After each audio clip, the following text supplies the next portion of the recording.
Hey guys, welcome back to my channel. Today I'm super excited because I am going to be talking about the lowest rated books that I've read. So these are not my lowest rated books, but like I could rant all day about those. These are the books on my red shelf that have the lowest average rating on Goodreads. I love Goodreads. I am a dedicated user. I know a lot of people have issues with Goodreads. I personally love it.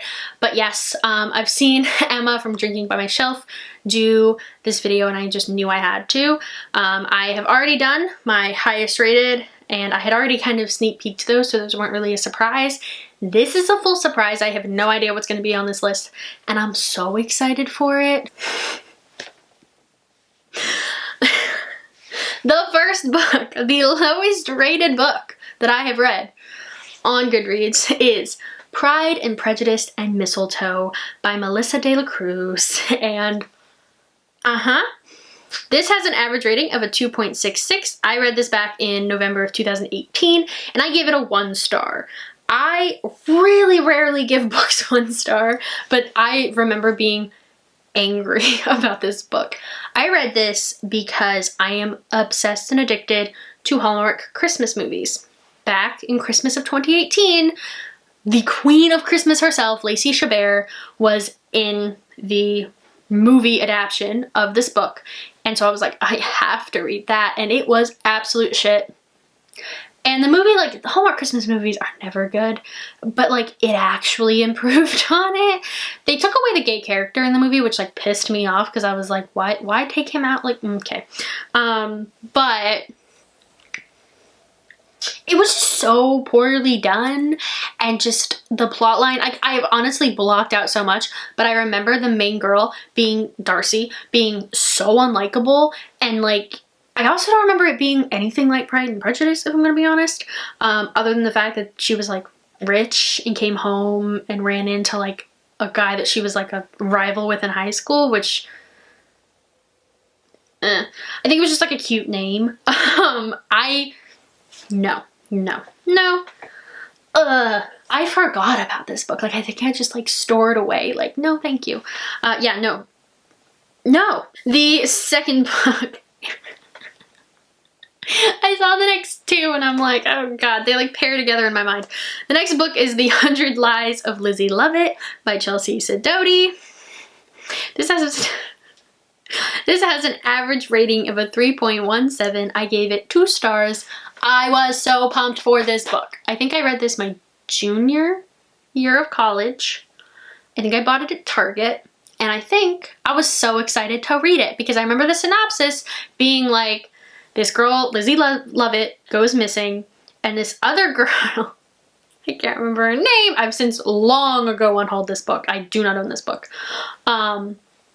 She kind of like takes over Lizzie Lovett's life while also trying to like find out what happened to her. And no, this main character was so annoying, so immature, so stupid and naive, and just was so unlikable. Like, had no redeeming qualities. I was not rooting for her at all the entire time. Like, she's trying to steal Lizzie Lovett's boyfriend and I'm just like, the hell? Like, she like takes her job, all this shit. It was just so bad. And the ending, hated it. Like, no, there was nothing redeeming about this book. Ugh. I find this so funny because I read this one around the same time, probably like right after or right before I read The 100 Lies of Lizzie Lovett, and I was also super excited about this one. And it is Wink Poppy Midnight by April Genevieve Tolchok. It has an average rating of 3.28. I gave it a 1 star. I think originally I'd given it a 2. But then like after thinking, I was like, no. They're kids and there's like magical realism, unexpected magical realism, which is a pet peeve of mine. I don't like it when books are like super realistic and then are like, never mind. Don't like that. No, don't add magic like almost toward the end and be like, or even like, I don't even know if it's actual magical realism or if they were like trying to trick you or something. I don't know. It was poorly done. I hated it. I hated all the characters. There was like a lot of weird sexual shit going on for like the age group and just, no. I just remember being so pissed off. I read this in like one sitting because it's very short And I remember I was in the bakery, which is like a Panera like restaurant on my campus, my alma mater, sitting in the sofa by the fireplace, and my friend Sydney was like doing homework and tutoring at the table behind me, and I would just like pop my head up and be like, this sucks. It was just, I had very strong feelings about this book when I read it. Okay, this next book is not surprising. It's Not That Kind of Girl by Lena Dunham, whatever. It has an average rating of a 3.29. I read this back in September of 2015. I gave it 4 stars. I disagree with myself. I'll leave it because, you know, whatever. But I know why people gave this such a low rating. I know the controversy around it. When I read it, I don't know if there was controversy. I think there was, but I don't think I'd heard about it yet. I think I just read it on my e-reader and was like, oh, okay. I understand the controversy. I don't think it like clicked in my head when I was reading it, like what I was reading. And then like once I read more about it, I was like, It's like, I get why this is so low rated. I get why this is problematic.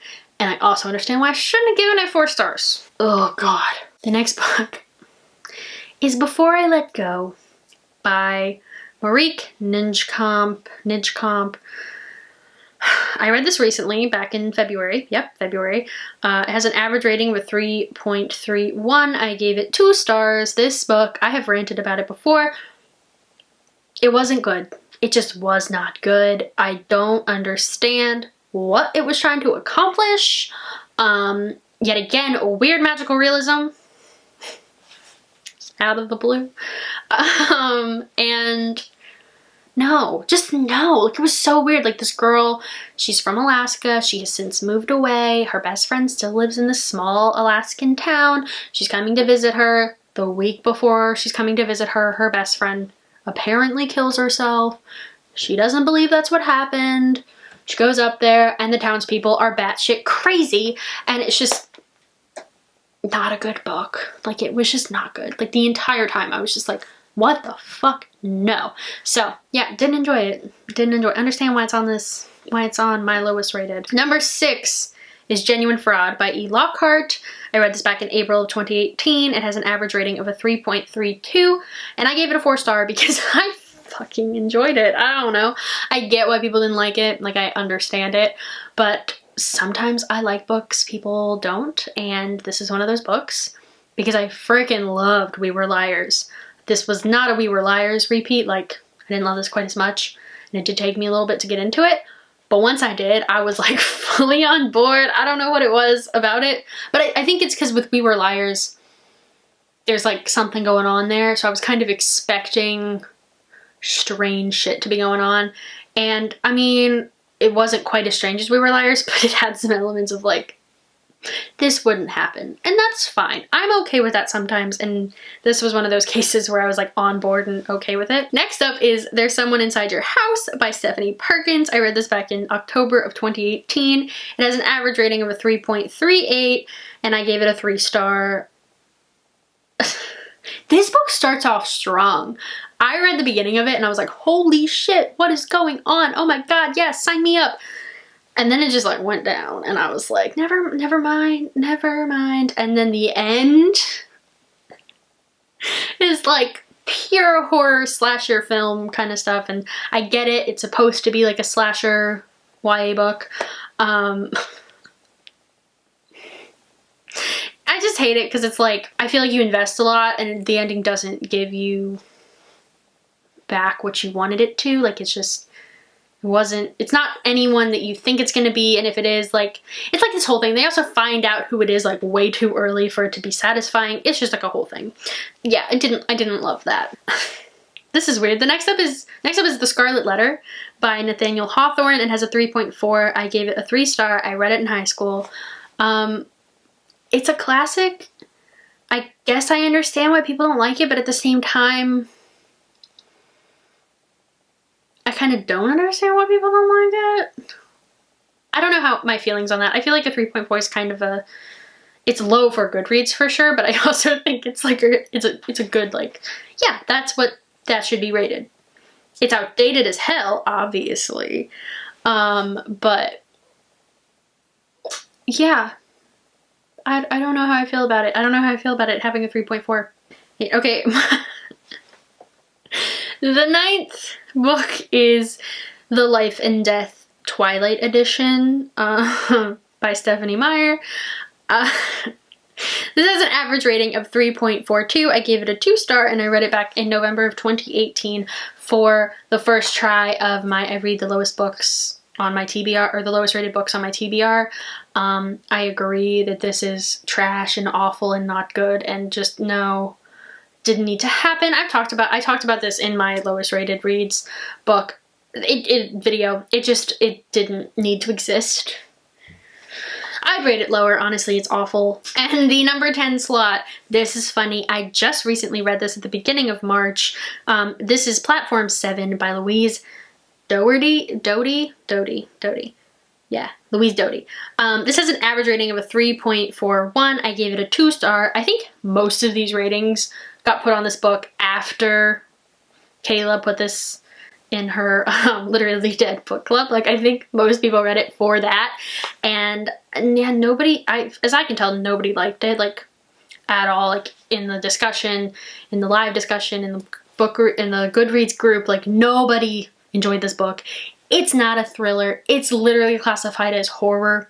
It's not that either. It's about a mentally abusive / physically abusive relationship, and it's narrated by a ghost, and you basically just find out how she died, and it's just not satisfying. I liked the audiobook to an extent. It was a really big effort to keep my attention because it's just not anything. At first, I thought most of the book was going to be her following around living people and just like seeing how they live, and I was like, God, this is boring. And then we got into like, oh, how I died. It also just like doesn't make sense. Like the things that happen, I'm gonna spoil it, sorry.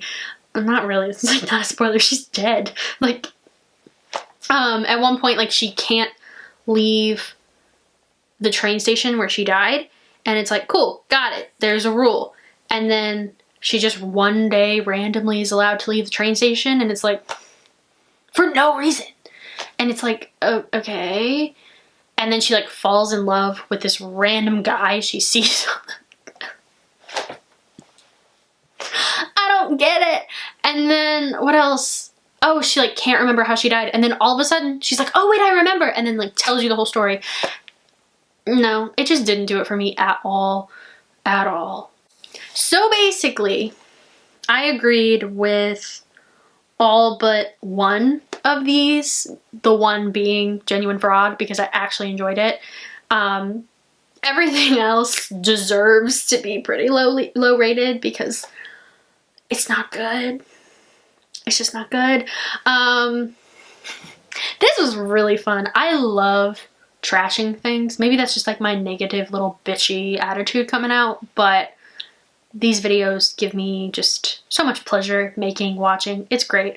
Let me know what's on your lowest rated books that you've read because it gives me a laugh, honestly. It just makes me laugh so much. But yes, thank you guys so much for watching. Comment, like, subscribe, all the normal stuff, and I'll see you guys again super soon.